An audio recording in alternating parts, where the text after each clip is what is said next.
ఇప్పుడు మనకి ఇందిరమ్మ ఇండ్ల గురించి అప్లికేషన్ 10 వరకు అన్నారు. ఇప్పుడు మళ్ళీ 15 వరకు పొడిగించారు.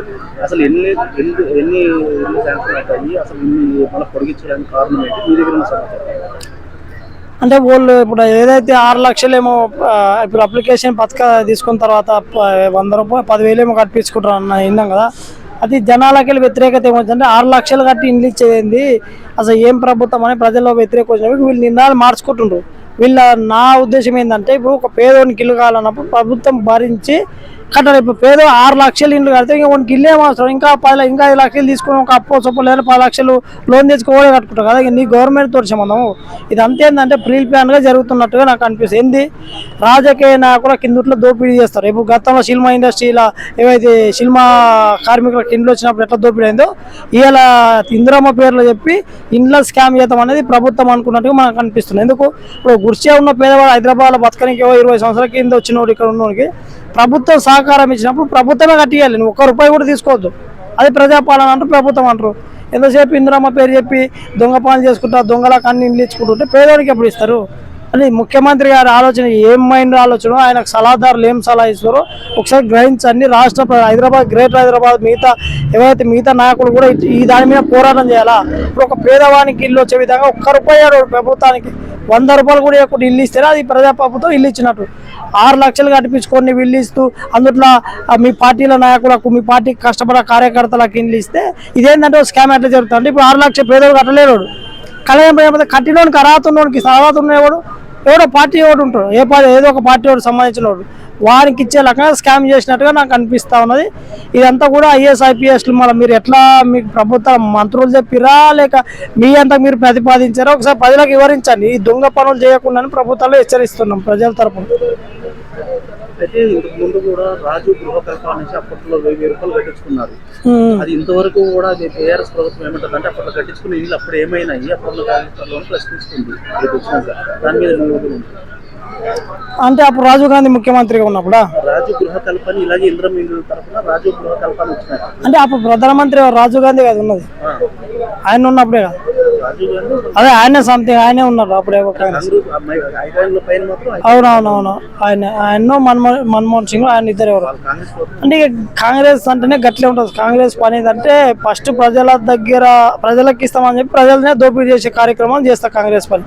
అది ఎప్పుడైనా ఇప్పుడు దశాబ్దాలుగా ఇందిరమ్మ పేరు చెప్పి ఇందిరమ్మ ఇండ్లు ఇస్తారు. మన దేశంలో ఇంకా పేదరికం ఇప్పుడు ఇంకా ఉండవు. వాళ్ళు ఒక 60 ఏళ్ళు పాలించినా కూడా ఇంకా పేదరికం ఎందుకు నిర్మాణం చేయలేదు అంటే ఇప్పుడు ముఖ్యమంత్రి ఫ్లీట్ ప్లాన్ నేను ఒక విషయం ఏంటంటే ఇందుట్లో ఎవరైతే పేద ప్రజల పేరు చెప్పి 6 లక్షలు అంటారు. 6 లక్షలు కట్టుకునే వాడు లేనిది చూసి 6 లక్షలు కట్టినోనికి మీరు ఇల్లు ఇస్తారు అంటే ఇది ఒక పెద్ద స్కామ్ ఉన్నదని నేను ఎట్లా స్కామ్ ఉన్నది.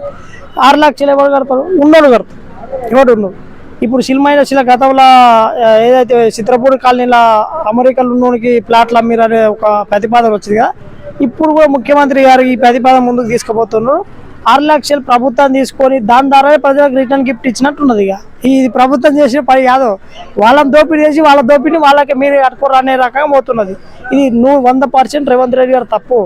ఏదంటే గ్రౌండ్లో ఇప్పుడు ఇంకా చెప్తున్నా ఇందిరమ్మ ఇండ్లలో చాలా జిల్లాలలో తప్పులు జరిగినాయి. సొంత కొడంగల్ జిల్లాలో తప్పులు జరిగినాయి.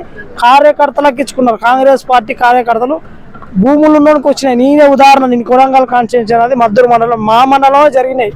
ఈ రకంగా పోతుందంటే ఇప్పుడు హైదరాబాద్ కూడా ఇది జరుగుతుంది. కాబట్టి నేనేమంటున్నా రేవంత్ రెడ్డి గారు ఆలోచన చేయాలా ఏదోని కోసం తప్ప కాంగ్రెస్ అంటే స్కాములు అనే విషయం గుర్తుపెట్టుకోవాలి. ఎందుకంటే కాంగ్రెస్ ఎప్పుడైనా స్కాములు లేని పని చేయరు. వాళ్ళు ఏదంటే స్కామే ఉంటుంది. వాళ్ళు ఇందిరమ్మ ఇల్లు ఇచ్చిన స్కామే, ఇంకోటి చేసిన స్కామే. కానీ స్కాముల ప్రభుత్వాల పేదల గురించి అవసరం లేదని నేను అనుకుంటున్నాను. L1, L2, L3 అని చెప్పేసి ప్రజాపాలనలో పెట్టించుకున్నారు కదా. L1 వాళ్ళకి ఏదో సొంత అంటే ప్లేస్ ఉన్న వాళ్ళకి ఇల్లు కట్టుకోవడానికి 5 లక్షలు అన్నారు. L2 వాళ్ళకి ఏమీ లేని వాళ్ళకి డబుల్ బెడ్రూమ్ అన్నారు. ఇప్పుడు L2 స్టార్ట్ చేయకముందే ఈ ఇందిరమ్మ ఇంట్లో ఎందుకు తీసుకొచ్చి ఇప్పుడు అందులో ఉన్న వాళ్ళు ఇందులో మళ్ళీ అప్లికేషన్ పెడతారు కదా, పెట్టుకుంటారు. మళ్ళీ ఇందులో ఇచ్చిన తర్వాత అందులో ఇవ్వరు కదా. అంటే ఇదంతా దాంట్లో ఏరడానికి కదా లేకపోతే అందులో ఏది నేనేమన్నా అంటే ఫస్ట్ నువ్వు L1 అని చెప్పి గ్రామీణ ప్రాంతాల్లో ఇచ్చారు కదా, అదొక పేరు ఏంటంటే కొన్ని గ్రామీణ ప్రాంతాల్లో పేదవాళ్ళకి వచ్చేమంటే వాస్తవమే. ఇప్పుడు ఏదైతే L2 అని చెప్పారో దీంట్లో పెద్ద స్కామ్ చేద్దామని కాంగ్రెస్ పార్టీ నాయకులు అనుకున్నట్టు. ఎందుకు వాళ్ళ సొంత జనాలు. ఇప్పుడు నేనేమంటున్నా పేదవాని ప్రభుత్వం ఎక్కడ గుర్తించిందో చెప్పమను. ముఖ్యమంత్రి గారు ఏ IAS అధికారి ఏ గ్రౌండ్ రిపోర్టర్ తీసుకున్న ఏ తహసీల్దారా లేక MR1 ఎవరైనా గ్రౌండ్ రిపోర్ట్ చేసి అలానే హైదరాబాద్ ప్రాంతం 15 నియోజకవర్గంలో ఇంతమంది పేదలు అన్నది గ్రౌండ్ రిపోర్ట్ ముఖ్యమంత్రికి దృష్టికి వచ్చిందా, లేక ఆ సంబంధిత శాఖ పొంగులేరికి వచ్చిందా?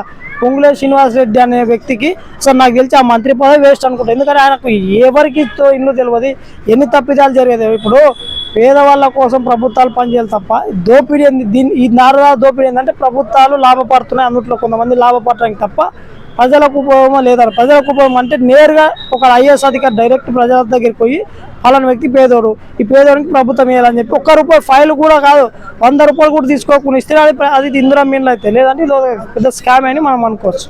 అట్లా ఇంకోటి కేసీఆర్ కట్టిన ఇల్లు గతంలో ఉన్న ఇళ్ళని కూడా ఇలా రంగులు మార్చి ఇవ్వద్దు, అవి అలాగుండి అవి ఇచ్చేయండి, కొత్తగా కట్టేది చెప్పాలి. ఇవాళ ఇంకో స్కామ్ జరగవచ్చు ఇందులో.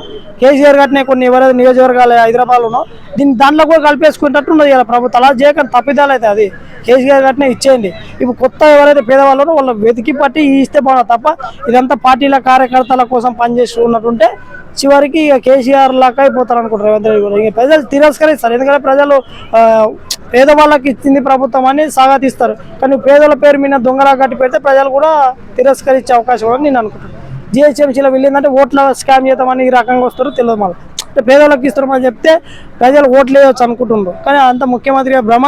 ఏదైనా ఉంటే ఇందిరమ్మ ఇండ్ల విషయంలో క్లారిటీ ఇవన్నీ ప్రజలకు ₹1 కట్టడం వాళ్ళకే పేదవాళ్ళ కోసం ఇస్తేనే ప్రభుత్వాన్ని మెచ్చుకుంటారు తప్ప 6 లక్షలు 5 లక్షలు కట్టి తీసుకుని నీ అంత ప్రభుత్వం లేకపోతే నేను అనుకుంటున్నాను.